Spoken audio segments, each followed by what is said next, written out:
ارواح طیبہ شہداء علماء ہم سب کے مرحومین بانی مجلس کے مرحومین کے نام سورہ فاتحہ بسم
اللہ الرحمن الرحیم الحمد للہ رب العالمین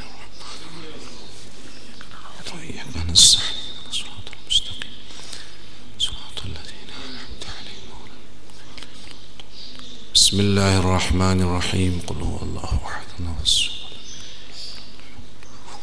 بسم اللہ الرحمن الرحیم قل هو اللہ احد الله الصمد بسم اللہ الرحمن الرحیم قل هو اللہ احد الله الصمد لم يلد ولم يولد صلوات پڑھیں محمد و آل محمد پر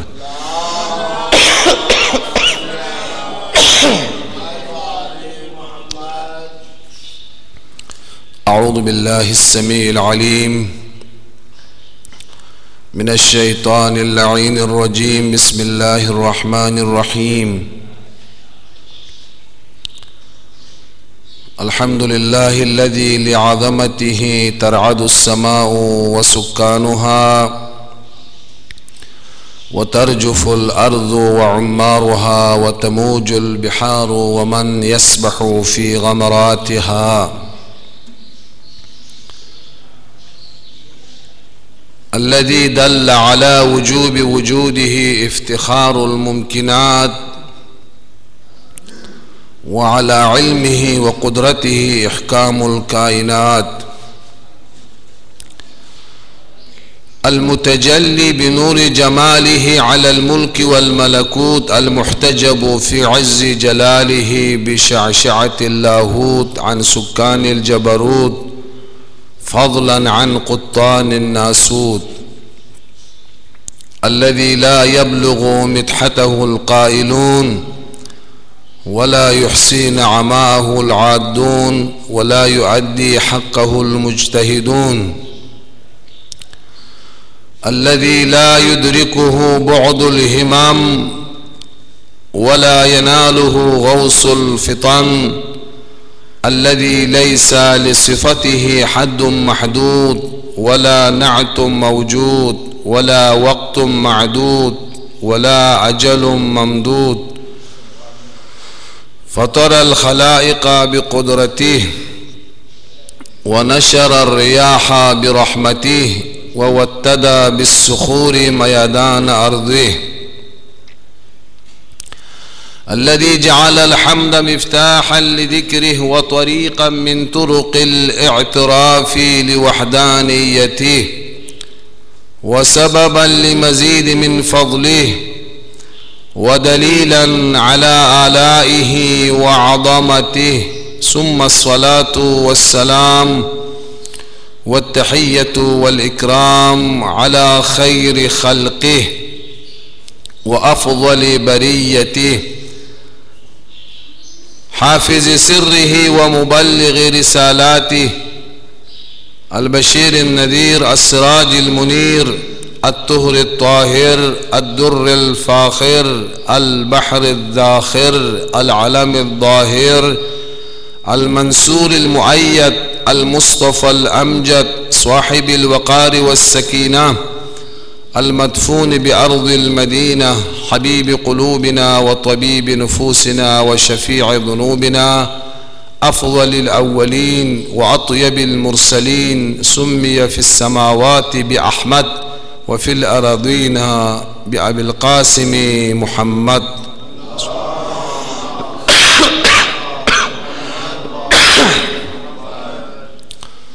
وآله الطيبين الطاهرين المعصومين المظلومين المنتجبين المنتخبين الهداة المهديين الذين أذهب الله عنهم الرجس وطهرهم تطهيرا. اللهم صل على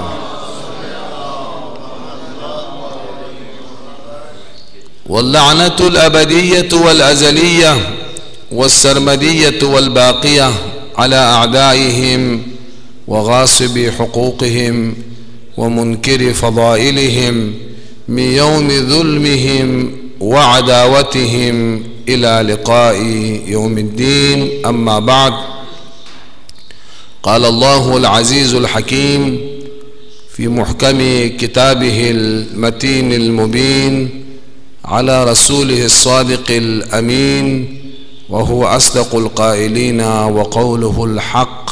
بسم الله الرحمن الرحيم. بقية الله خير لكم ان کنتم مؤمنین. درود پڑھے محمد و آل محمد پر.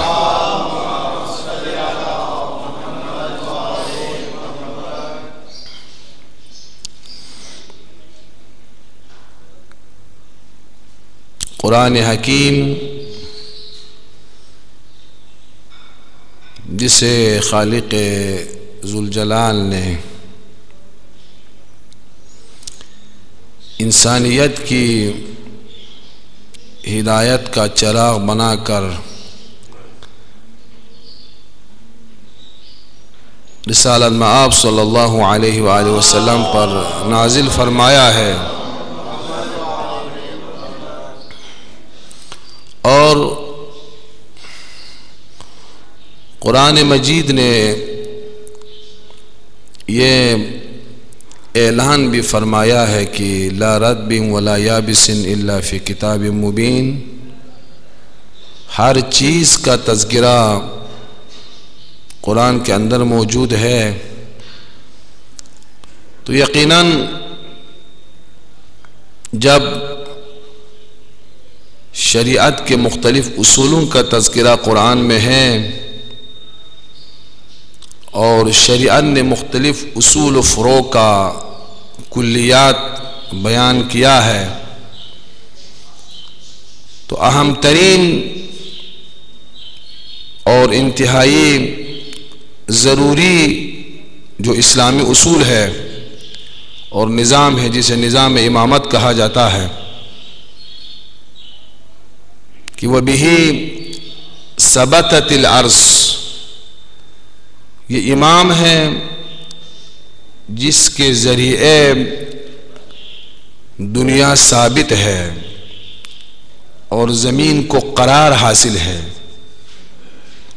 یہ امام ہے کہ لولا الحجہ لساخت الارض باہلها، اگر ایک لمحے کے لیے زمین حجت خدا سے خالی ہو تو زمین اور اہل زمین نابودی کی طرف جائے گا. پس جس کے ذریعے دنیا قائم ہے، جس کے لیے دنیا قائم ہے، وَبِهِ رُزِقَ الْوَرَى، یہ زمانے کا امام ہے جن کے طفیل خدا دنیا والوں کو رزق دیتا ہے. وَبِيُمْنِهِ رُزِقَ الْوَرَى، اگر کائنات اللہ کی نعمتوں سے لطف اندوز ہو رہا ہے تو یہ حجت خدا کی برکت سے ہے. یقیناً قرآن مجید نے اس مسئلے کو، مسئلہ امامت، خصوصاً مسئلہ حجت یا مسئلہ مہدویت کو بہترین انداز میں اٹھایا ہے. جیسا کہ کل بھی عرض ہوا، اما صراحت کے ساتھ نہیں، چونکہ بنا نہیں ہے، اور بنا یہ ہے کہ نوع انسان سے، بشر سے امتحان لیا جائے، اور اس امتحان کے پیش نظر صراحت گوئی سے اجتناب کیا ہے خدا نے اور قرآن نے، لیکن جو صاحبان بصیرت ہے اور تفسیر قرآن کے تبیین قرآن کے اصول جو شریعت میں بیان ہوئے ہیں، اگر ان کی طرف رجوع کرے تو یقیناً انسان صحیح نتیجہ اخذ کر سکتا ہے۔ کہیں ایسا نہ ہو کہ انسان کے لیے بہترین اصول تفسیر قرآن کے لیے جو خود قرآن نے بیان کیا ہے کہ اِنَّا نَحْنُ نَزَّلْنَا إِلَيْكَ الذِّكْرَ لِتُبَيِّنَ لِلنَّاسِ مَا نُزِّلَ إِلَيْهِمْ، اولین اصول جس کو تفسیر کے لیے خود قرآن نے بیان فرمایا ہے وہ یہ ہے کہ سب سے پہلے تبیین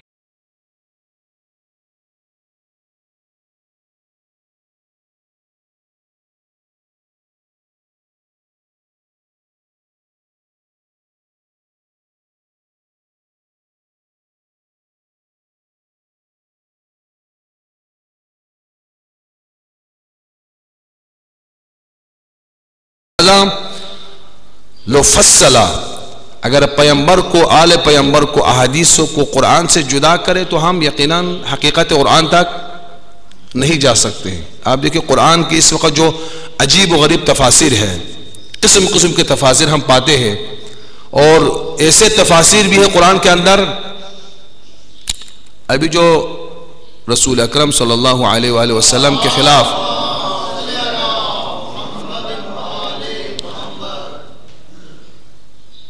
امریکہ میں جو فلم توہین رسالت کے حوالے سے انہوں نے جو مختلف چینلوں پر نشر کیا اور بنایا، تو بنانے والا یہودی تھا، اس نے دلیل پیش کیا کہ میں نے اس فلم کو مسلمانوں کے معتبر کتابوں سے اور مختلف روایتوں سے استفادہ کر کے کیا ہے، اور واقعاً بہت سارے ہمارے برادران کی کتابوں کے اندر رسول اکرم صلی اللہ علیہ وآلہ وسلم کے پاس ایسی باتیں ہیں۔ اسی لیے سعودی عرب کے اندر سعودی مفتیوں نے اس فلم کے خلاف احتجاج کو حرام قرار دیا۔ کیوں حرام قرار دیا؟ وہ معتقد ہے اس چیزوں کے رسول کے بارے میں، عام بشر سمجھتے ہیں، ہم جیسے سمجھتے ہیں، اس قدر عصمت پیغمبر صلی اللہ علیہ وآلہ وسلم کے وہ قائل نہیں ہے۔ اب جو دین کے اندر خرابیاں ہیں، جو دین کے اندر انحرافات ہے، جو تفسیر قرآن کے حوالے سے انحرافات ہے، جو مفاہیم قرآنی کے حوالے سے انحرافات ہے، وجہ یہی ہے کہ قرآن کی تفسیر کے لیے، قرآن کی تبیین کے لیے جہاں رجوع کرنے کا حکم دیا تھا قرآن نے، وہاں پر رجوع نہیں کیا۔ تو یہ مسائل ہیں۔ تو لہٰذا اگر ہم حقیقی اہل قرآن کی طرف، جیسا کہ چھٹے امام جعفر صادق علیہ السلام کو ارشاد گرامی ہے، نحن اہل القرآن، اہل قرآن ہم ہیں، لیکن اہل کی طرف رجوع نہیں ہوئے۔ آج بھی اگر آپ دیکھیں نا، تاریخ اسلام پڑھے، خصوصاً تاریخ حدیث مسلمانوں کا پڑھے تو آپ کو رونا آئے گا۔ بہت آفتیں ہیں تاریخ حدیث کے اندر۔ جناب علامہ ابن حجر عسقلانی کتاب فتح الباری فی شرح البخاری، درود پڑھے۔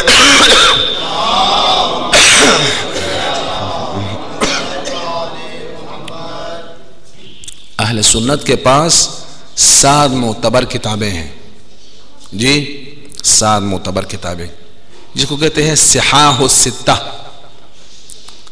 معتبر نہیں بلکہ صحیح ترین، یعنی ان کے نزدیک ان 6 کتابوں کے اندر ایک روایت بھی غلط نہیں ہے۔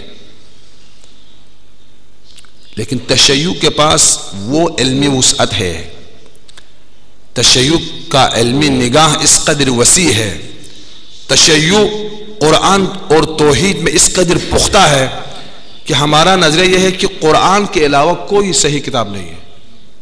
حتیٰ ہماری معتبر ترین کتاب کافی ہے، اصول کافی۔ اصول کافی کے بارے میں بھی علماء کہتے ہیں ہو سکتے ہیں اس کے اندر غلط روایت ہو، تحقیق کریں آپ۔ ہم قرآن کو صرف معصوم سمجھتے ہیں، قرآن صرف جو ہے نا مثلا غلط باتوں سے، قرآن صرف انحرافات سے پاک ہے، قرآن کے علاوہ کسی بھی کتاب میں کوئی غلط روایت ہو سکتی ہے۔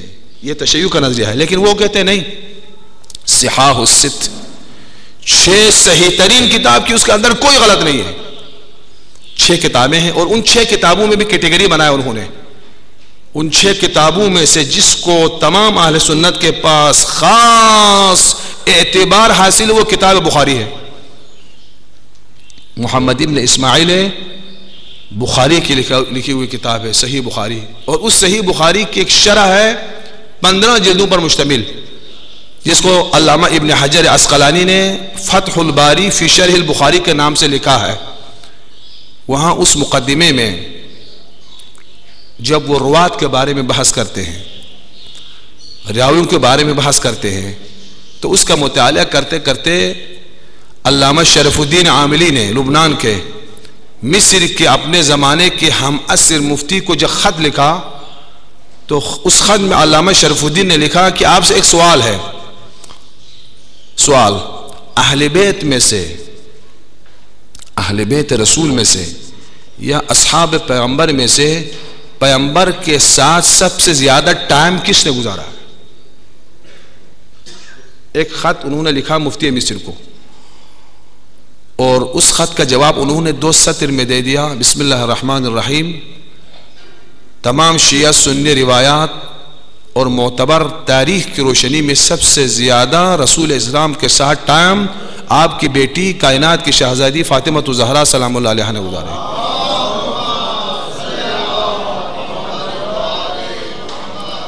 علامہ شرف الدین وہ ماہر انسان ہے، اسے احساس ہونے نہیں دیا کہ آغا صاحب کیا کہنا چاہتے ہیں. ایک وقت میں دونوں سوالوں نہیں پوچھا، بلکہ ایک سوال پوچھا کہ آپ بتائیں کہ سب سے زیادہ پیغمبر کے ساتھ کون رہا ہے؟ اس نے کہا جناب زہرا سلام اللہ علیہ. اس خط کے جواب کے بعد دوبارہ خط لکھتے آغا صاحب. ایک کتاب ہے آغا شرف الدین کی المراجعات کے نام سے، اس میں خط و کتابت ہے.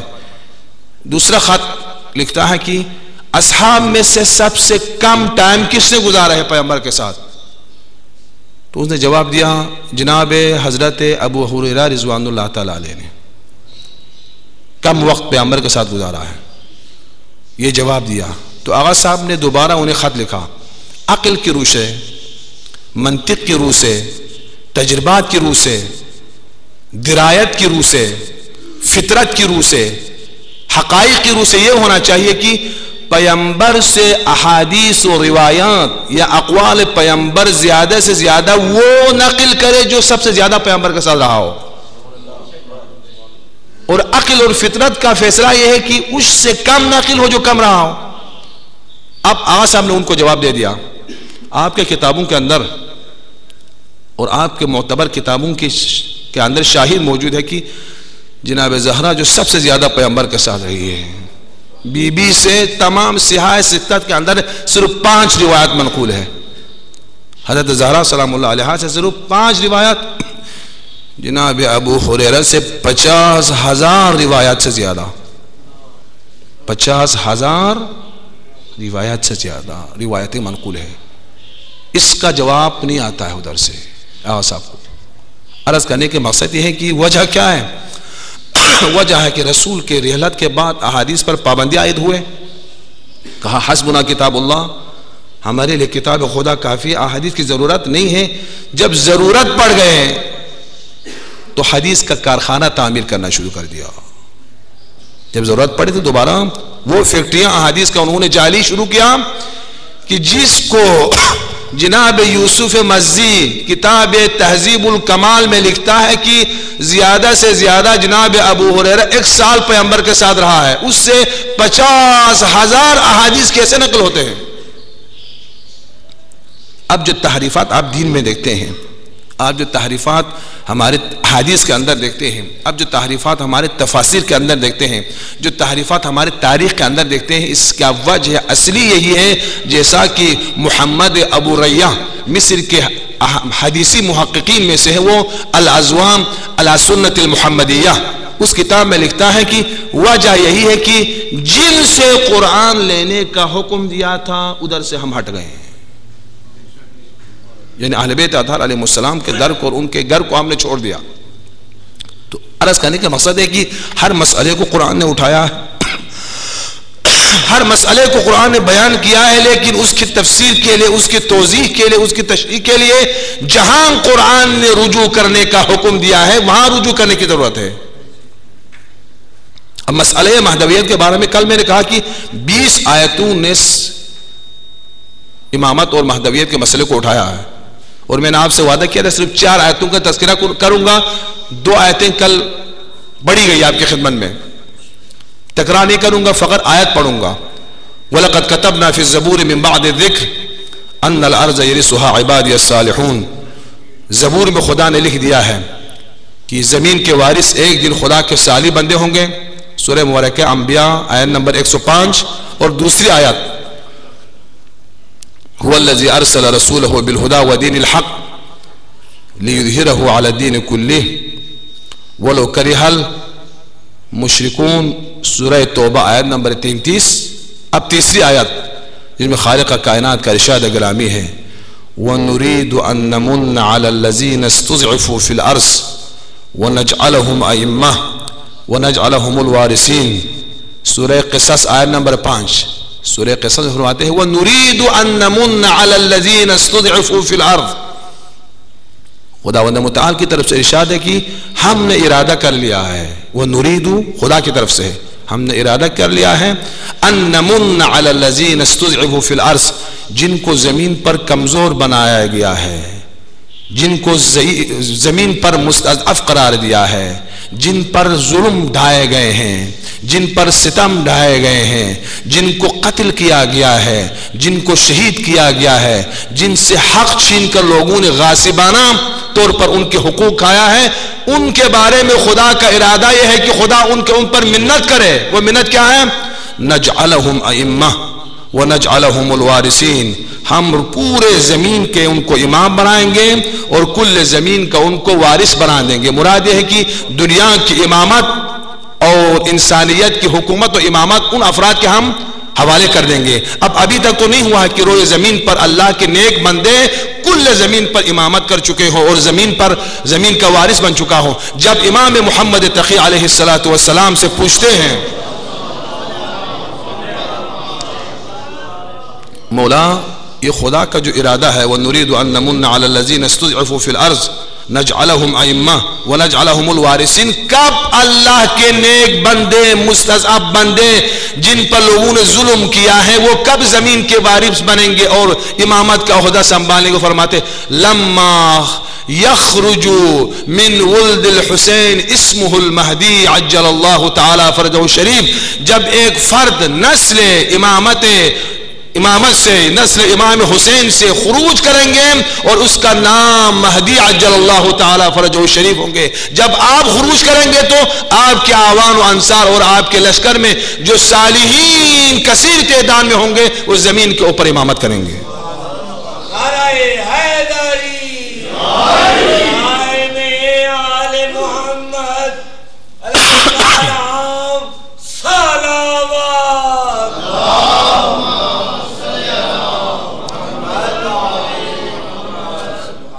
میں جلدی آیتوں سے گزر جاؤں گا چونکہ اصل مقصد کی طرف جانا ہے، اور یہ مقدمہ ہے یہ آیتیں۔ اور چوتھی آیت سورہ مبارکہ نور کی آیت نمبر 5 ہے، جس میں خالق کائنات کا ارشاد ہے وعد اللہ الذین آمنوا منکم وعملوا الصالحات لیستخلفنہم فی الارض کما استخلفن الذین من قبلہم وَلَيُمَكِّنَنَّهُمْ دِينَهُمُ الَّذِي ارْتَضَىٰ لَهُمْ وَلَيُبَدِّلَنَّهُمْ مِنْ بَعْدِ خَوْفِهِمْ أَمْنًا يَعْبُدُونَنِي وَلَا يُشْرِكُونَ بِي شَيْئًا وَمَنْ كَفَرَ بَعْدَ ذَلِكَ فَأُولَٰئِكَ هُمُ الْفَاسِقُونَ۔ یہ سورہ مبارکہ نور آیت نمبر 5 میں خالق کائنات کا ارشاد ہے کہ وعد اللہ الذین آمنوا منکم وعملوا الصالحات، خدا نے وعدہ فرمایا ہے تم میں سے جو صاحب ایمان ہیں اور عمل صالح انجام دینے والے ہیں، ان دو طبقوں سے۔ لیکن اس کو ابتدا میں آپ جو ہے نا آیت کے اس مفہوم اور تفسیر کرتے وقت ابتدا میں یہ بات اپنے ذہن میں رکھیں کہ خدا کا وعدہ سب سے نہیں ہے، خدا کا وعدہ ان دو طبقوں سے ہے جو آیت کی روشنی میں وعد اللہ الذین آمنوا، خدا کا وعدہ ہے صاحبان ایمان سے، ایک منکم تم میں سے جو صاحبان ایمان ہیں، وعملوا الصالحات جو نیک اعمال انجام دیتے ہیں، جو عمل صالح انجام دیتے ہیں، جو برائیوں سے رکتے ہیں، جو واجبات الہی کو انجام دیتے ہیں، اسے صالح کہا جاتا ہے۔ ان دو طبقوں سے خدا کا وعدہ ہے۔ وعدہ کیا ہے؟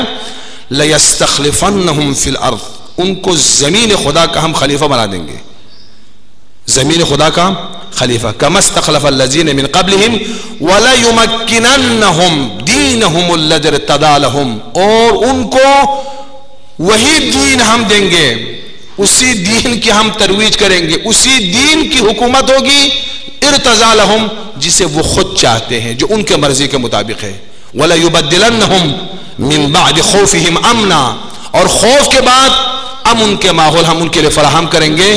اور فرماتے ہیں اس کے شکرانے میں یعبدوننی، میری عبادت کریں، وَلَا يُشْرِكُونَ بِي شَيْئًا، اور میرے حوالے سے شرک میں مبتلا نہ ہو جائے۔ وَمَنْ كَفَرَ بَعْدَ ذَلِكَ فَأُولَٰئِكَ هُمُ الْفَاسِقُونَ، اس کے بعد اگر کوئی اس نظام کے منکر ہو جائے تو اسے فاسق کہا جائے گا۔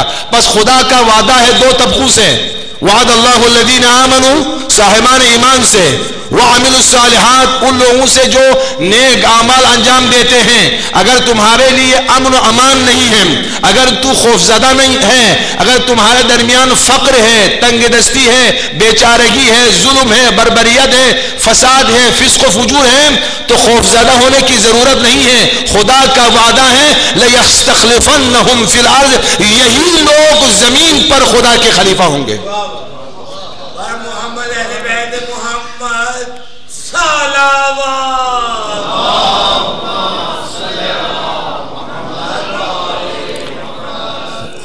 وَلَيُبَدِّلَنَّهُمْ مِن بَعْدِ خَوْفِهِمْ أَمْنًا، ان کے خوف امن و امان میں تبدیل ہوں گے، جیسا کہ روایت کے اندر موجود ہے، اور شیعہ سنی تمام روایت کے اندر موجود ہے۔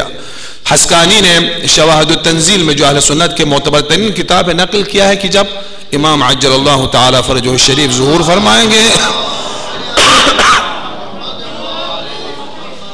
دیکھو بیڑ اور بیڑیا دونوں، یہ آپ سن چکے ہیں نا، ایک ہی ظرف میں پانی پیئیں گے، اس قدر امن امان ہے۔ حتی حیوانات کے لیے بھی امن امان ہے، حیوانات تک کے لیے بھی امن امان ہے امام کے عادلانہ نظام حکومت میں۔ وَيُبَدِّلُونَهُمْ مِن بَعْدِ خَوْفِهِمْ أَمْنًا، ان کے خوف و ہراس امن و امان میں تبدیل ہوں گے۔ لیکن یہ نعمت اس سے سب بے رمن نہیں ہوں گے۔ وعد اللہ الذین آمنوا، صاحبان ایمان، منکم تم میں سے، وعملوا الصالحات جو نیک اعمال انجام دینے والے ہیں۔ تمام آیتوں میں عرض کرتا ہوں 20 کے 20 آیتیں ہیں، ان تمام میں ایمان اور عمل صالح کو شرط قرار دیا ہے انصار حضرت مہدی عجل اللہ تعالی فرجہ الشریف کے لیے۔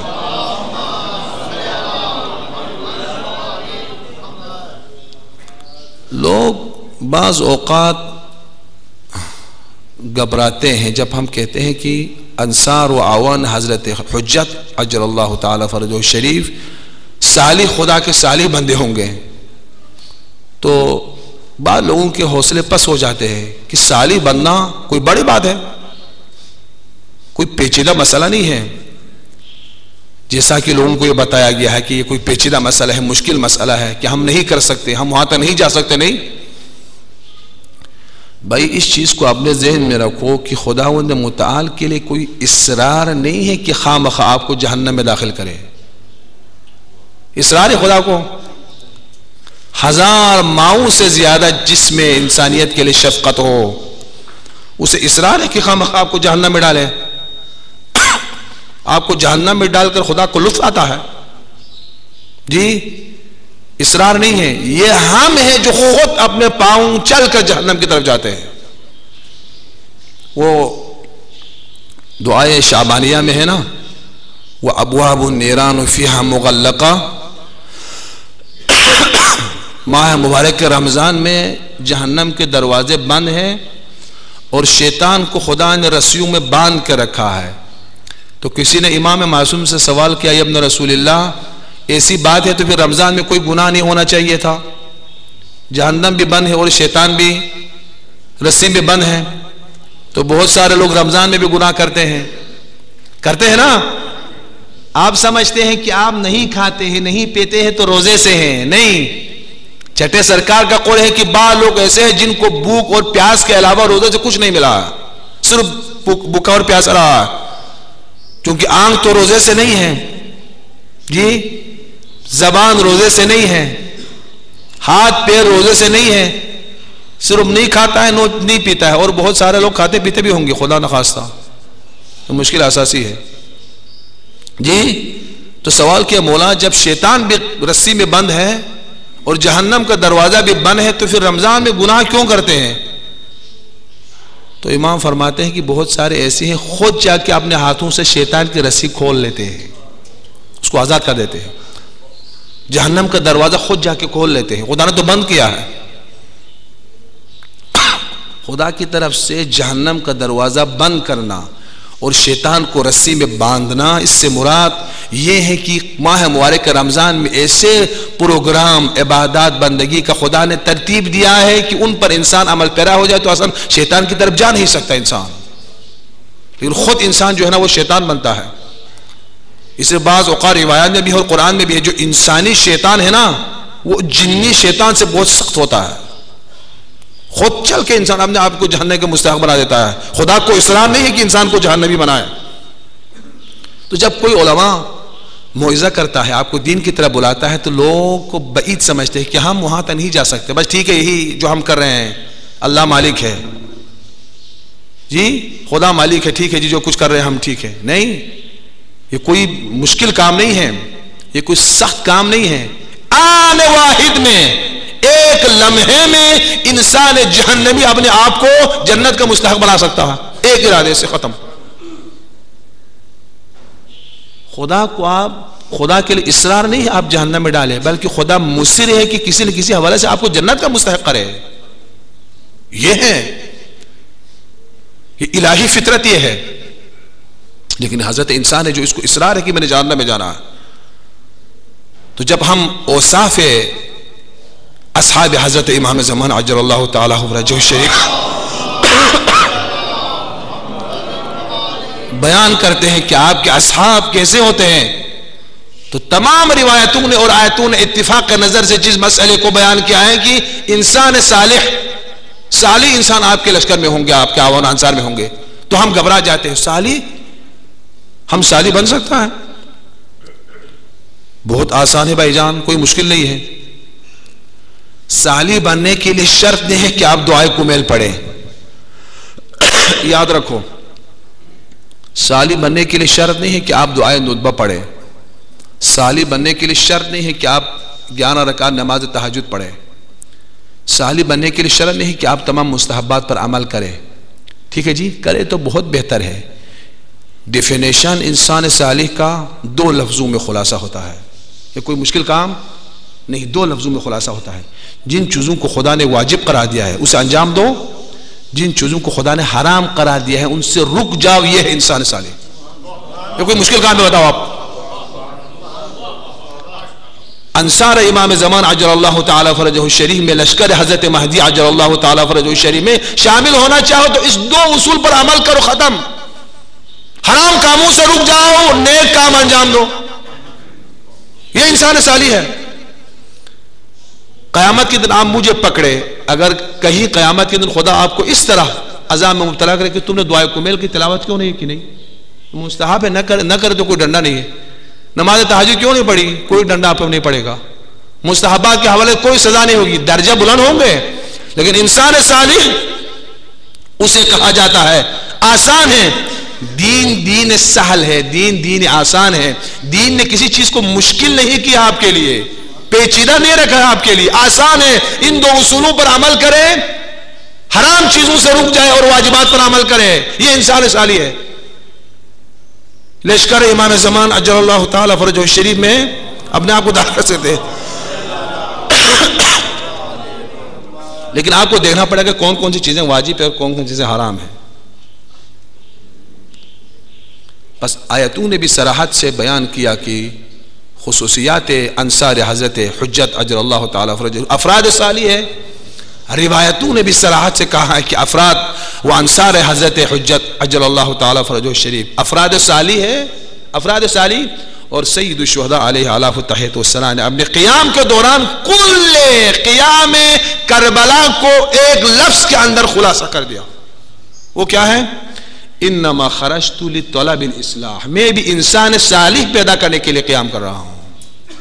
انما خرجت، کل میں نے شاید پتہ نہیں یہاں یا موچے میں ترجمہ کیا تھا کلام عرب میں، انما کا اگر اردو میں ترجمہ کروں تو اس طرح ترجمہ کر سکتے، انما یہی ہے اور اس کے علاوہ کچھ نہیں ہے. اس کو کہتے ایک اثبات ہے ایک نفی ہے، یعنی جو میں کہہ رہا ہوں یہی ہے اس کے علاوہ کچھ نہیں ہے. امام فرماتے ہیں انما یہی ہے اور اس کے علاوہ کچھ نہیں ہے، کوئی اور تفسیر نہ کرنا. وہ کیا ہے؟ خرجت لطلب الاصلاح فی امت جد رسول اللہ صلی اللہ علیہ وآلہ وسلم، میں اصلاح امت کے لیے قیام کر رہا ہوں، یعنی اس لیے قیام کر رہا ہوں کہ امت محمدی میں صالح افراد پیدا ہو جائے.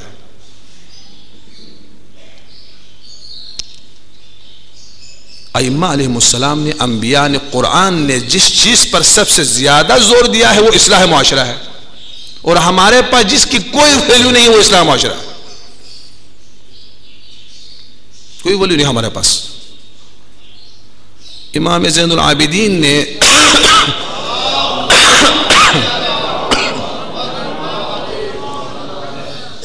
امام زین العابدین علیہ السلام کے دعاؤں کا اگر مطالعہ کرے تو جس جملے کو زیادہ امام نے تکرار فرمایا ہے، اور یہ علم بلاغت کے اندر ایک اصول ہے کہ جس چیز کو زیادہ تکرار کرے اہمیت کے پیش نظر ہے، اہمیت کے پیش نظر.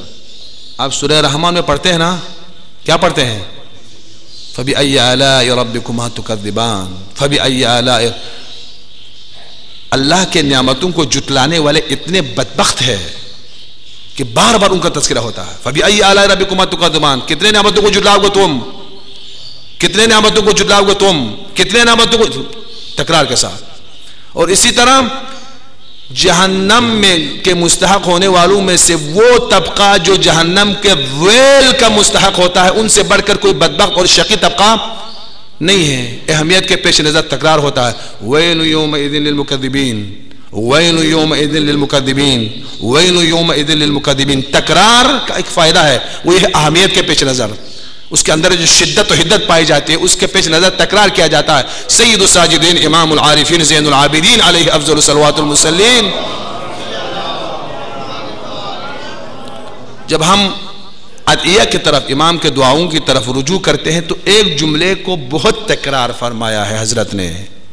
وہ کیا ہے؟ اللہم برحمتک فی الصالحین فادخلنا، اللہم برحمتک فی الصالحین فادخلنا. پروردگارہ زین العابدین کو تیرے صالح بندوں میں قرار دے. اللہ اکبر. ممکن ہے بعض لوگوں کے ذہن میں خیال پیدا ہے تو امام صالح نہیں ہیں. دیکھو ائمہ علیہ السلام کے ابعاد تعلیمی ہوتے ہیں، ہمیں سمجھانے کے لیے، کہ دعا کس طرح مانگی جاتی ہے. اللہم برحمتک فی الصالحین فادخلنا، پروردگارہ مجھے تیرے صالح بندوں کے صف میں شمار کر. یہ زین العابدین نے جس جملے کو اپنے دعاؤں کے اندر کثرت سے بیان فرمایا ہے وہ یہ ہے صالح بندہ، خدا کا صالح بننا. حضرت امام موسیٰ بن جعفر علیہ آلاف التحیۃ والثناء کہ القابات شریفہ میں سے کہ عبد الصالح، باب الحوائج کے ہم زیارت کرتے السلام علیکہ یا عبد الصالح. یہ القابات میں سے ائمہ اور ہمارے بزرگان کے. اللہم برحمتک فی الصالحین فادخلنا، پروردگار مجھے صالح بندوں میں شمار کر. جناب سلیمان علیہ السلام دعا کرتے ہیں رب اوزعنی ان اشکر نعمتک التی انعمت علی وعلى والدی وان اعمل ترضا وادخلنی برحمتک فی عبادک الصالحین. مجھے تیرے صالح بندوں میں شمار کر. جناب ایوب فرماتے ہیں وادخلنی برحمتک فی عبادک الصالحین، مجھے صالح بندوں میں شمار کر. امام زین العابدین فرماتے ہیں اللہم ادخلنا برحمتک فی الصالحین، مجھے صالح بندوں میں شمار کر. سید الشہداء فرماتے ہیں کہ میں صالح انسانوں کی تربیت کے لیے، صالح انسان پیدا کرنے کے لیے قیام کر رہا ہوں. انصار حضرت مہدی کی خصوصیات ہے کہ خدا کے صالح بندے ہوں گے. یہ سب خلاصہ ہوتا ہے انسان صالح کے اوپر.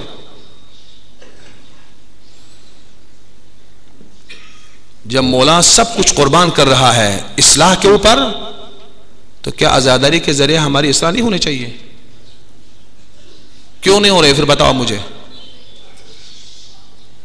کیوں نہیں ہو رہا؟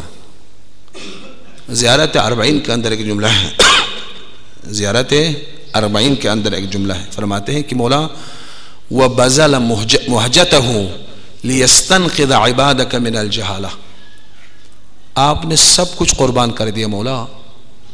زیارت 40 معصوم کا جملہ ہے۔ زیارت 40 وہ زیارت ہے کہ مومن کے 5 علامتوں میں سے ایک یہ ہے کہ زیارت 40 پڑھے، ہے نا 5 علامت مومن کی، جس طرح التختم بالیمین، دائیں ہاتھ میں انگوٹھی رکھنا، ٹھیک ہے جی، اور دوسرے جو اوصاف کے ساتھ ایک ہے وہ زیارت 40، زیارت 40 جو پڑھتا ہے مومن کے 5 خصوصیات میں سے ایک یہ ہے کہ زیارت 40 پڑھے۔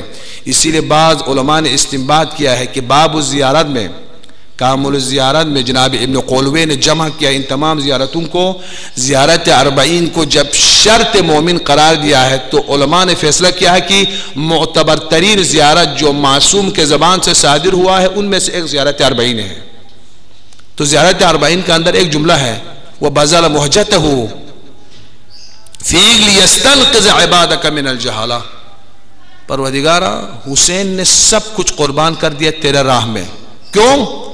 لِيَسْتَنْقِذَ عِبَادَكَ مِنَ الْجَهَالَةِ، تیرے بندوں کو جہالت سے نکالے۔ جہل حقیقی کیا ہے؟ اب آپ سمجھیں گے جہل سے مراد کی وہ لوگ ان پڑھ تھے۔ امام حسین نے اس لیے قیام کیا تھا کہ شام والے ان پڑھ تھے۔ جہل حقیقی کیا ہے؟ امام معصوم علیہ السلام کا ارشاد ہے کہ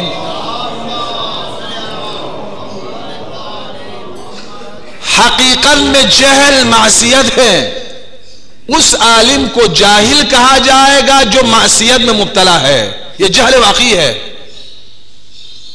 حقیقت میں جہل ہے، وہ منشأ جہل ہے، نادانی ہے، جہل نادانی کو کہا جاتا ہے۔ اجہل الناس، جاہل ترین انسان معاشرے میں وہ نہیں ہے جس کے پاس علم نہ ہو، بلکہ اجہل الناس کون ہے؟ جو علم رکھتا ہے عمل نہیں کرتا ہے، یہ اجہل الناس ہے۔ جہل واقعی یہ ہے، جہل واقعی یہ ہے۔ 2 لفظ پڑھ کر علامہ دہر سمجھتا ہے اور ممبر سے فتویٰ دیتا ہے۔ ابو علی سینا سے کسی نے پوچھا، ابو علی سینا کا نام تو سنا ہوا نا، ابو علی سینا شیخ الرئیس،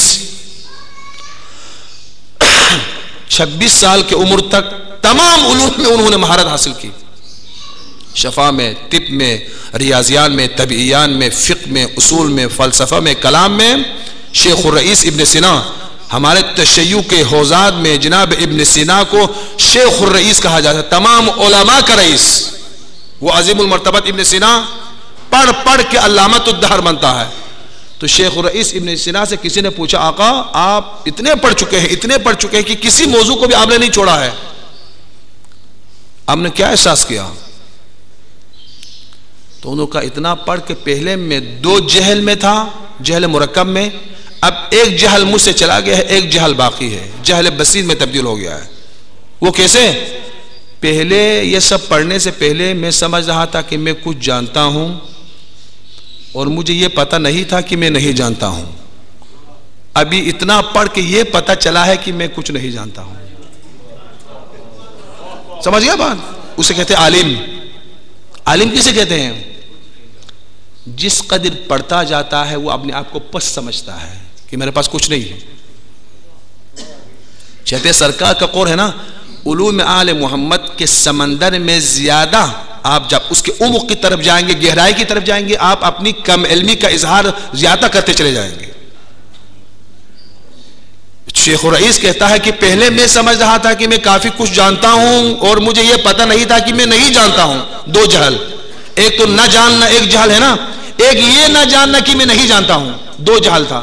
ابھی اتنا پڑھ کے تمام موضوعات کا اسپیشلسٹ بن کر ایک جہل کو میں نے اپنے یہاں سے دور کیا، وہ کیا ہے؟ اب میں جان چکا ہوں، میں کچھ نہیں جانتا ہوں۔ یہ قول ابن سینا کا ہے۔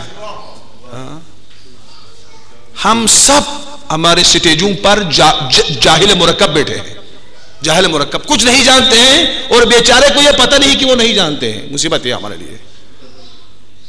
علم کی منزل پر آ جائیں، علم کی منزل پر تو حد عقل یہ پتہ ہوتا ہے کہ میں کچھ نہیں جانتا ہوں، مجھے احتیاط سے بات کرنی چاہیے، مجھے محتاط چلنا چاہیے، میرے ذریعے مجمع خراب نہ ہو جائے، میں کوئی ایسا جراثیم، ایسا کوئی وائرس نہ ڈالیں جس کا اثر کبھی زائل نہ ہو جائے. یہ خیال ہونا چاہیے اس کو. وَبَذَلَ مُحْجَتَهُ فِيكَ لِيَسْتَنْقِذَ عِبَادَكَ مِنَ الْجَهَالَةِ. سید الشہداء نے اس قسم کے جہل کے خلاف جہاد کیا ہے. یہ جہل نہیں ہے. یاد رکھو اجہل الناس، جاہل ترین انسان وہ ہے جو اپنے علم کے خلاف عمل کرتا ہے. کربلا میں امام کے مقابلے میں آئے ہوئے جہال جو پڑھنا لکھنا نہیں جانتے تھے، ان سے زیادہ جاہل کون ہے؟ ان سے زیادہ جاہل وہ شریح قاضی ہے جس نے اپنے علم سے غلط استفادہ کیا. خرج الحسین عن دین جدی فقتلوہ. حسین اپنے نانا کے دین سے خارج ہو گیا ہے، لہذا حسین واجب القتل ہے. ابھی آپ لوگ کہتے ہیں نا کہ بھئی یہ غلط بات نہ کریے، مشرکانہ گفتگو نہ کریے، تشہد ثلاثہ کیا ہے، یہ دین میں بگاڑ پیدا مت کرو، تو آپ حوالہ دیتے ہیں صاحب فلان عالم نے یہ کہا ہے، فلان خطیب نے یہ کہا ہے، ہماری طرف حوالہ دیتے ہیں نا. صحیح بات ہے آپ کی بات بھی، ہم اس میں مقصر ہیں. یزید جیسا ڈکٹیٹر انسان بھی سید الشہداء کے قتل کا جرأت نہیں کر سکا جب تک عالم سے فتویٰ نہیں لیا. شریح قاضی نہیں کر سکتے. خدا کی قسم اگر شریح قاضی فتویٰ نہ دیتا تو وہ کربلا میں امام کے مقابلے میں آ نہیں سکتے تھے. ہر جگہ پر لوگوں نے علم اور فتویٰ سے استفادہ کیا ہے. پہلے اس سے فتویٰ لیا. اس زمانے میں اشرفی کی تھیلیاں، نام فرق ہے. شیخ انصاری مقاصد میں کہتے ہیں کہ رشوت دونوں رشوت ہے، لیکن رشوت کو کچھ لوگ رشوت کے نام سے لیتے ہیں، کچھ لوگ ہدیہ کے نام سے لیتے ہیں. کتابوں مقاصد میں ہے. رشوت ہے. امام خمینی فرماتے ہیں رشوت حرام ہے، چاہے وہ رشوت کے عنوان سے لے، چاہے کوئی ہدیہ کے عنوان سے لے. ٹھیک ہے جی، یہ رشوت ہے. وہ جس کام کے لیے آپ دے رہے ہیں رشوت ہے. ٹھیک ہے جی. اس زمانے میں پہلے شریح سے کہا کہ تو فتویٰ دے دو قتل حسین کا. کچھ لکھ رہا تھا، اس قلم کو اپنے ہاتھ میں اٹھایا، اپنے سر سے مار دیا، پیشانی سے خون جاری ہو گئے. کہا میں کیسے قتل حسین کا فتویٰ دوں؟ اچھا آپ نہیں دے سکتے ہیں؟ نہیں. چلے گئے. دوسرے دن اشرفی کی تھیلیاں شریح کے پاس، اشرفی کی تھیلیاں سامنے پہنچ گئے. اس نے سوچا اس نے لکھ لیا بسم اللہ الرحمن الرحیم من شریح القاضی. شریح قاضی اس وقت تمام شیعہ سنی متفق قاضی تھا، مفتی. اس نے لکھ لیا بسم اللہ الرحمن الرحیم. بغاوت اور خلیفہ وقت کے ساتھ جنگ اور امت اسلامی میں اختلاف پیدا کرنے کی وجہ سے حسین اپنے نانا کے دین سے خارج ہو گیا اور سید الشہداء علیہ السلام کا قتل واجب ہے. اصل میں حسین کا قاتل یزید سے پہلے شریح قاضی ہے جس نے اپنے علم کے تلوار سے حسین کو شہید کر دیا. طول تاریخ بشریت میں غلط راستوں پر چلنے والوں نے ارباب علم سے، صاحبان علم سے غلط استفادہ کیا. لِيَسْتَنْقِذَ عِبَادَكَ مِنَ الْجَهَالَةِ. فاقد الشیء معطی شیء نہیں بن سکتا. جس کے پاس کچھ نہ ہو وہ کیا دیں گے؟ میں جاہل ہوں، ممبر سے میں آپ کو علم نہیں دے سکتا، میں آپ کو دین نہیں دے سکتا، میں خود بے دین ہوں، نہیں دین نہیں دے سکتا میں. سید الشہداء کا قیام روشنی کے لیے ہے، علم کے لیے، اصلاح کے لیے، تربیت کے لیے، کرامت انسانی کی بقا کے لیے ہے. ہم تو کرامتوں کو پامال کر رہے ہیں. انسان صالح بنو، واجبات اور محرمات پر عمل کرو. میں موچی میں عرض کر رہا تھا کہ انسان صالح بننے کے لیے یہ دو اصول پر عمل کریں. آپ مستحبات کی آڑ میں حرمت الہی کو پامال کریں تو کیسے آپ مسلمان اور مومن بنیں گے؟ بعض اوقات ایسے ہے نا، پوچھتا ہے آغا صاحب یہ کسی نامحرم کے جسم پر کسی نامحرم عورت کے نگاہ پڑے تو حرام تو ہے، لیکن عزاداری میں کوئی تو مشکل نہیں ہے نا؟ یہ سوال کرتے ہیں. میں کہتا ہوں عزاداری میں ڈبل گناہ ہے بندے خدا. کیوں؟ دلیل شرعی ہے میرے پاس. کوئی عام حالت میں کسی نامحرم کی طرف نگاہ کرے تو ایک گناہ، وہی آدمی نماز میں دیکھے کسی نامحرم کی طرح، نماز کی حالت میں کسی نامحرم عورت کی طرح نگاہ کرے تو ڈبل گناہ ہے. کیوں؟ خدا کے حضور کھڑے ہیں، خدا کے سامنے وہ انسان کھڑا ہے، عبادت میں، ذکر خدا میں، واجب الہی میں وہ مصروف ہے، اس وقت خدا کے ساتھ ساتھ کسی اور گناہ کی طرف وہ مبتلا ہے، تو ڈبل گناہ ہے۔ آپ نے کیا خیال کیا ہے کہ عزاداری میں چھوٹ ہے آپ کے لیے؟ عام حالت میں اگر آپ نامحرم کی طرف نگاہ کرے تو گناہ ہے، عزاداری میں جہاں ارواح انبیاء آتے ہیں، ارواح شہداء آتے ہیں، ارواح شہداء آتے ہیں، اور روایت صریح ہے کہ کائنات کی شہزادی جناب زہرا سلام اللہ علیہا تشریف لاتی ہے۔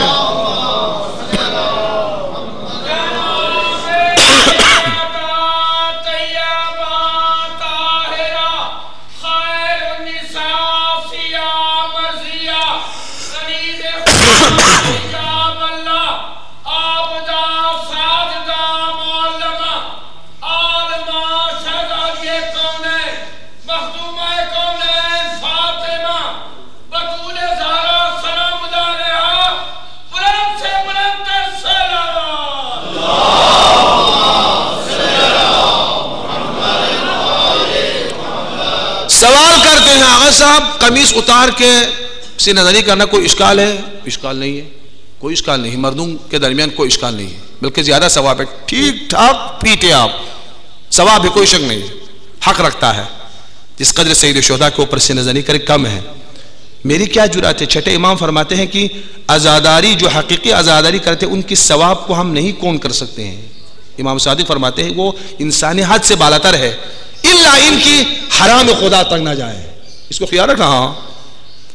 آپ عزاداری کو جہاں تک لے جائے وہ مستحب سے آگے نہیں ہے، سنت سے آگے اس کی کوئی ویلیو نہیں ہے، لیکن بلند ترین سنت ہے، جس کے لیے سب سے زیادہ ویلیو ہے سنتوں میں عزاداری سید الشہداء کے لیے۔ اور چھٹے امام فرماتے ہیں کہ میں فضائل کو نہیں بیان کر سکتا ہوں کہ اتنے فضائل ہیں، الا ان کے حرام خدا میں انسان مبتلا نہ ہو جائے، حرام میں مبتلا ہو جائے تو پھر ثواب نہیں، گناہ ہے۔ ٹھیک ہے، قمیض اتار کے سینہ زنی کرنے میں کوئی اشکال نہیں ہے، خوب آپ پیٹے، خوب ماتم کرے، حق رکھتا ہے، ثواب ہے، الا ان کی حرام میں مبتلا نہ ہو۔ حرام کیا ہے؟ آپ امام بارگاہ میں قمیض اتار کر سینہ زنی کر رہے ہیں، گلیری سے خواتین کی نگاہ آپ کو اوپر پڑتی ہے، یہ حلال ہے؟ کس نے حلال قرار دیا اس کو؟ نامحرم کی نگاہ آپ کی جسم پر پڑے، اور ایک غلط سوچ اگر اس انسان کے ذہن میں پیدا ہو جائے، کون ذمہ دار ہے اس کے؟ بھئی سنت کے آڑ میں اقدار کو نہیں پامال کرنا چاہیے۔ ہم ان کے ماننے والے ہیں جنہوں نے اپنے چہرے کو بالوں سے چھپایا ہے، یہ مکتب عاشورہ ہے، اسیری کی حالت میں عفاف و حجاب کا وہ مثال قائم کر دیا کہ رہی دنیا تک آج جو دنیا حیران ہے اس کے اوپر۔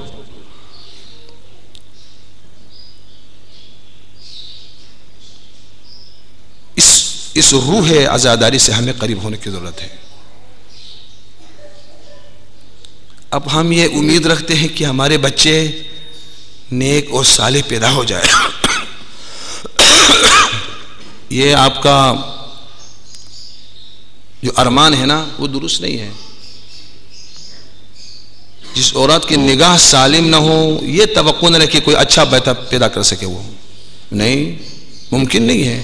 اثر وضعی ہے، جو اپنے بچوں کو حرام کھلاتا ہے وہ کبھی خیال نہ کرے کہ اچھے اولاد سے پیدا ہو، یہ ممکن نہیں ہے، خیال رکھنا پڑتا ہے۔ بعض روایت کے اندر موجود ہے کہ پیدائش سے پہلے تربیت کا سلسلہ شروع ہوتا ہے۔ کوئی بچہ ناسالی ہو، بے تربیت ہو، تو روایت کے اندر موجود ہے پہلے ان کے والدین کی سیرت کی طرف دیکھے، خصوصاً والدہ کی طرف۔ اسلام نے انسانی تربیت کا پروگرام بنایا ہے، اہتمام کیا ہے۔ جہاں پر ایک عورت بیٹھی ہے وہ اٹھ کے چلی جاتی ہے، جب تک وہ جگہ ٹھنڈا نہ ہو جائے وہاں پر بیٹھنا مکروہ ہے، شدید مکروہ۔ اسلام نے کس قدر بندوبست کیا انسانی تربیت کے لیے،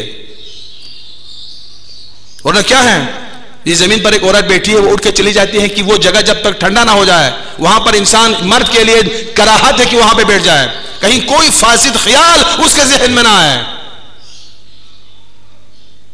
انصار مہدی پیدا کرنا کوئی آسان ہے؟ جہاں چاہے آپ نگاہ کریں، جو چاہے آپ زبان میں جاری کریں، جو کھانا چاہے آپ جو کھائیں، جو کہنا چاہیں کہیں، پھر آپ صالح انسانوں کی جو امید رکھتے ہیں۔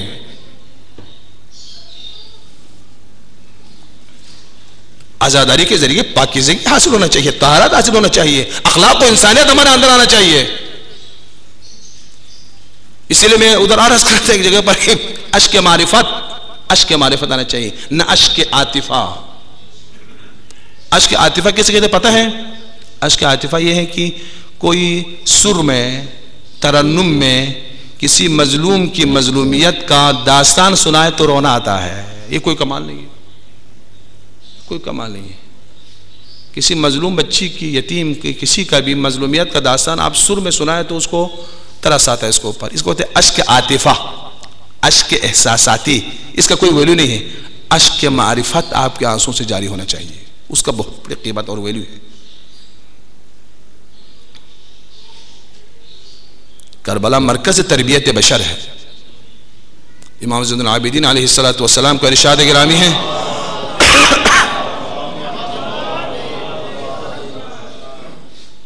میں ہمیشہ کہتا ہوں کہ ہمارے لیے اگر شیعہ سوسائٹی کے اندر دو طبقے ایک بات کو اپنے ذہن سے نکالے تو ہماری مجالس رسومات ٹھیک ہو سکتے ہیں۔ ایک خطیب نہ گھبرائے کہ میرا مجمع ٹوٹ رہا ہے، ایک بانی حضرات پریشان نہ ہو جائے کہ میرا مجمع کم ہو رہا ہے۔ یہ دو پریشان نہ ہو تو کوئی پریشانی نہیں ہے۔ مجھے خوشی ہے، میں ان کو دعا دیتا ہوں، خدا ان کو بی بی زہرا سلام اللہ علیہا کی نظر کرم سے نوازے۔ جہاں جہاں میں پڑھ رہا ہوں، وہاں موچی میں بھی اور یہاں بھی، یہ خدا کا فضل و کرم ہے۔ نہ مجھے کوئی فکر ہے کہ کتنے لوگ آ رہے ہیں کتنے نہیں آ رہے ہیں، چونکہ میں نے اپنا وظیفہ انجام دینا ہے۔ نہ ہمارے بانی حضرات ادھر بھی اور ادھر بھی، خصوصاً یہاں پر سید بزرگوار، ان کو بھی کوئی فکر نہیں کہ کتنا مجمع آ رہا ہے، کون آ رہا ہے، کتنے آ رہے ہیں۔ یہ اصلاً معیار نہیں ہونا چاہیے۔ اگر یہ دونوں طبقہ جو ہے نا اس چیز کو اپنے ذہن سے نکالے تو مسئلہ بالکل ٹھیک ہے۔ یہ کوئی شرعی اصول نہیں ہے کہ میں فلان بات نہ کروں، فلان صاحب کو نہ بلاؤں تو مجمع کم ہو جائے گا۔ بھئی آپ کی عزاداری مجمع کے لیے نہیں ہے۔ روایت کے اندر موجود بعض اوقات امام صادق خود سنتے تھے اور ذاکر ذکر حسین بیان کرتے تھے۔ معیار نہیں ہے۔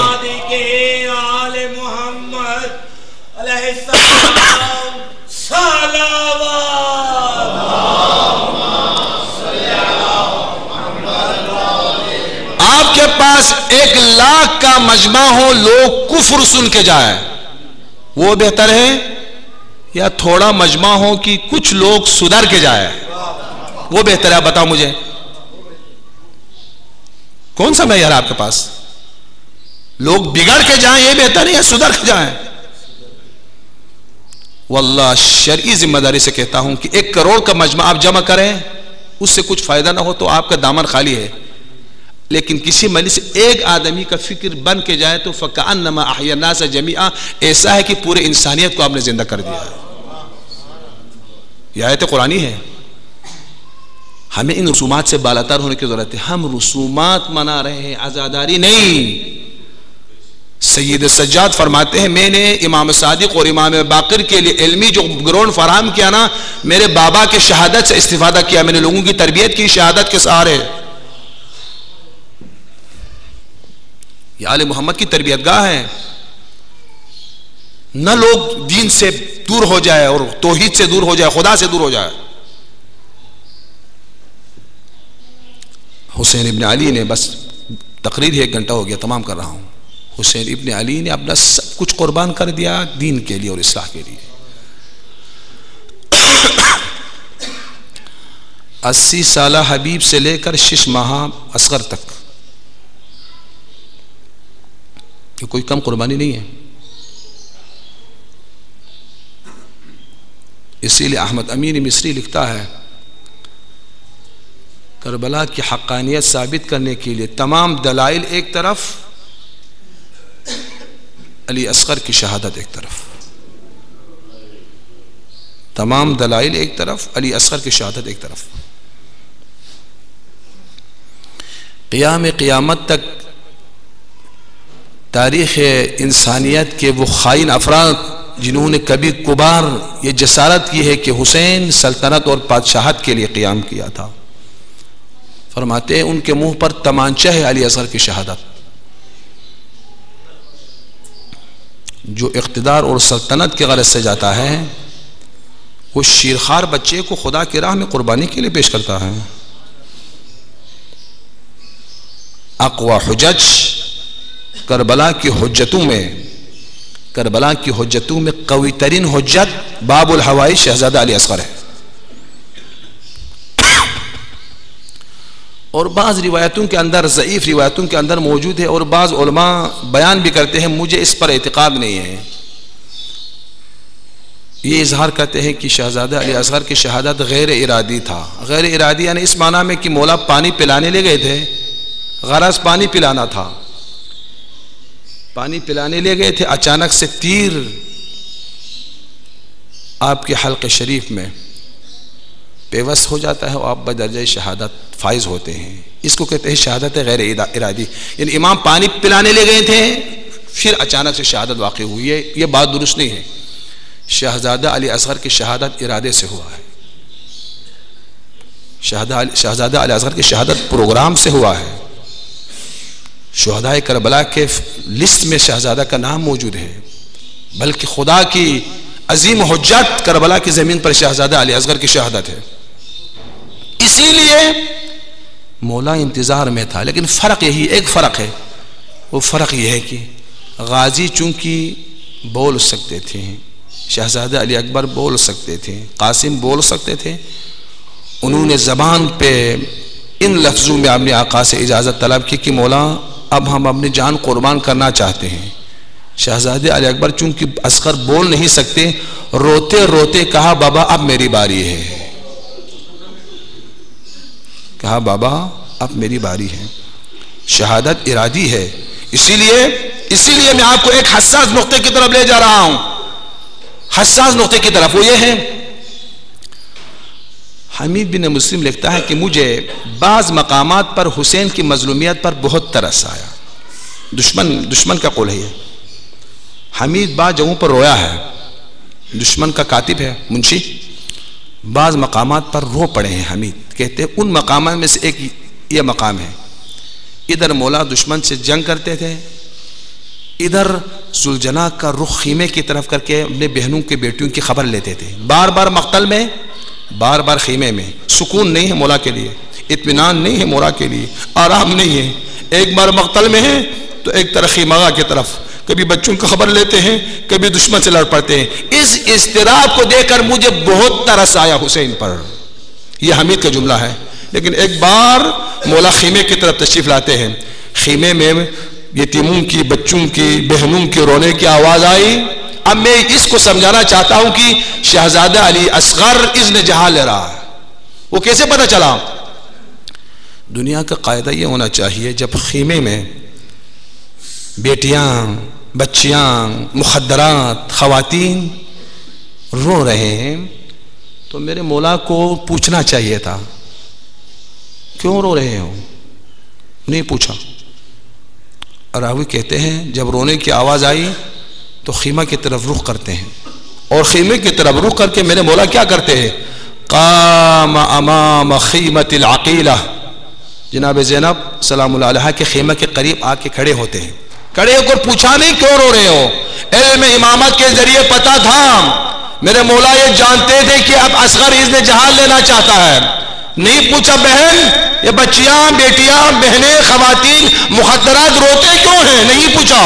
روتے روتے جب مولا وہاں تک پہنچے، قام امام خیمت العقیلہ، بی بی کے خیمے کے قریب مولا کھڑے ہوتے ہیں اور فرماتے اخی ایتینی طفلی الرضیع، میرا شیرخوار بچہ اصغر مجھے دو۔ یہ کیوں کہا مولا نے؟ پوچھا نہیں، کہا ایتینی طفلی الرضیع، مجھے چھوٹا فرزند مجھے دو۔ اس سے معلوم ہوتا ہے امام کو علم امامت کے ذریعے پتہ چلا تھا کہ اصغر اپنی زبان بے زبانی کے ذریعے اذن جہاں لے رہا ہے، اذن جہاں۔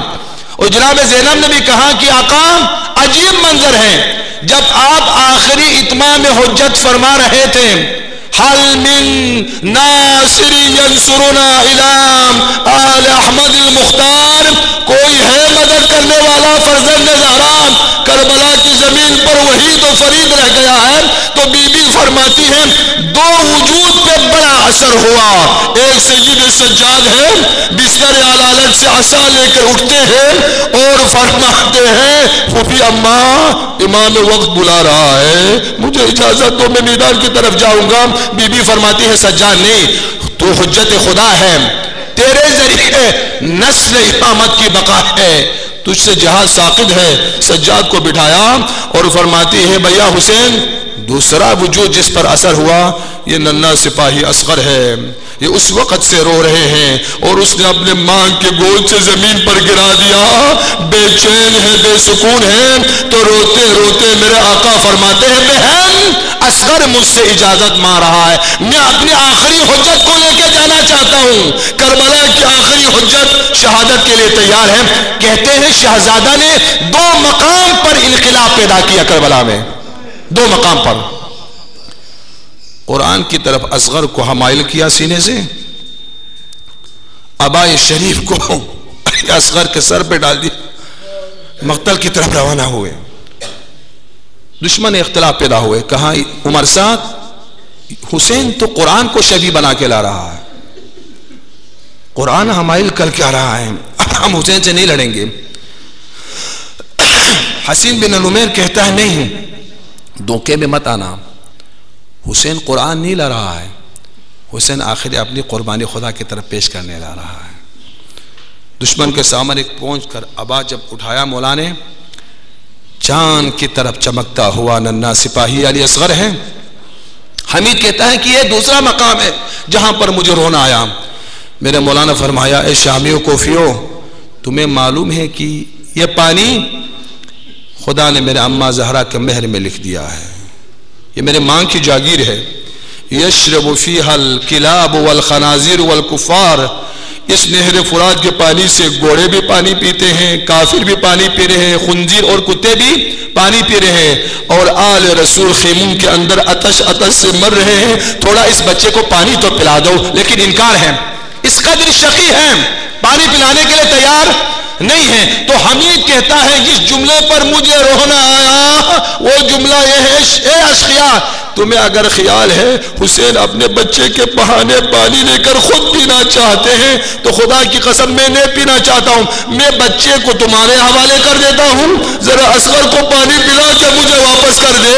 مولا نے یوں ہی کہا نا، لشکر میں ٹوٹ پھوٹ ہو گئے. کہاں عمر سعد یہ صحیح کہہ رہا ہے، اب اس بچے کا کوئی گناہ نہیں ہے. اب حسین کہہ رہا ہے بچے ہمارے حوالے کر رہے ہیں اور پانی پلا کے واپس کر دے، یہ کہنا تھا. عمر صاحب نے کہا نہیں، ہم اس حد تک بھی تیار نہیں ہیں، یہ کہنا تھا.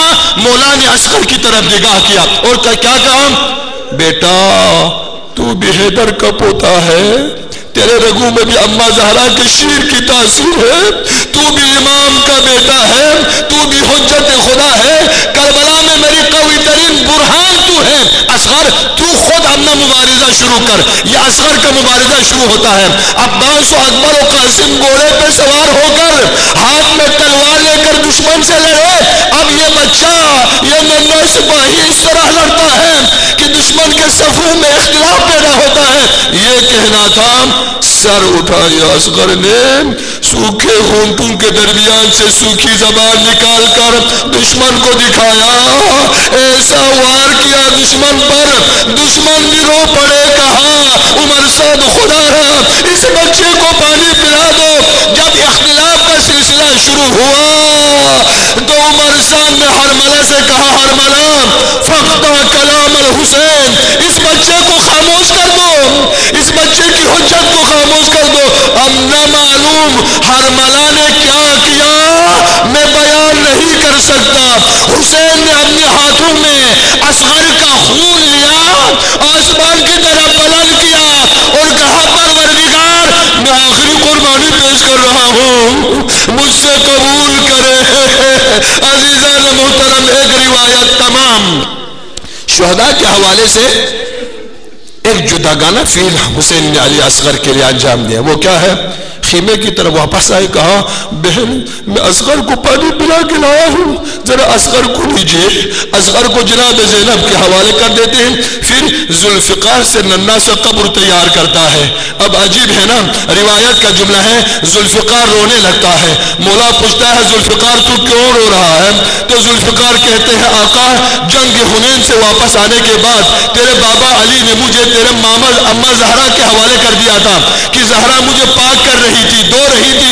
اس وقت زہرا نے مجھے یہ کہا تھا ذوالفقار کربلا میں حسین کا خیال رکھنا۔ اب میں زہرا کو کیا جواب دوں؟ یہ جواب دوں کہ اما زہرا میں اور تو کچھ نہیں کر سکا، حسین کے اصغر کے لیے قبر کھود کے آیا ہوں، تیار ہوتا ہے قبر۔ بس آخری جملہ، سادہ مجھے معاف کیجئے کہ میں سخت جملہ بولنے کے عادی نہیں ہوں کبھی مسائل میں۔ اب ایک جملہ بول رہا ہوں، مجھے معاف کیجئے، جو سادات ہے جن کے تعلق نسل فاطمہ زہرا سلام اللہ علیہ سے حسین نے اس قبر کوچک کو تیار کیا، اپنے ہاتھوں سے علی اصغر کو قبر میں رکھ دیا۔ جو ہی اصغر کو اس چھوٹے قبر میں رکھنا تھا، آسمان سے منادی نے صدا بلند کی حسین تو نور خدا کو چھپانا چاہتے ہو؟ نور خدا نہیں چھپ سکتا، اس نور نے ظاہر ہونا ہے۔ اب ظاہر ہوا نہیں ہوا، ظاہر ہوا۔ 11 محرم کو عرشیہ ہے، 11 محرم کو عمر صاحب نے کہا شہداء کی گنتی ہو جائے، کتنے شہداء ہیں؟ تو کسی نے کہا عمر صاحب حسین کا وہ ننھا سپاہی اصغر نہیں ہے، اصغر کا سر نہیں ہے۔ تو کسی نے کہا حسین نے خیمگاہ کے قریب لے جا کر اصغر کو دفنایا ہے۔ تو ابو ایوب غزنوی سے کہا تو چند افراد کو ساتھ لے کر نیزوں کے ذریعے کربلا کا حل چلایا ہے، آپ برداشت کر سکتے ہیں کیسے حل چلایا؟ رباب پر کیا گزری ہوگی؟ حل چلاتے چلاتے ابو ایوب غزنوی کا نیزہ حسین کے چھوٹے سپاہی کا سر نیزے پہ بلند ہوتے نظر آتے ہیں۔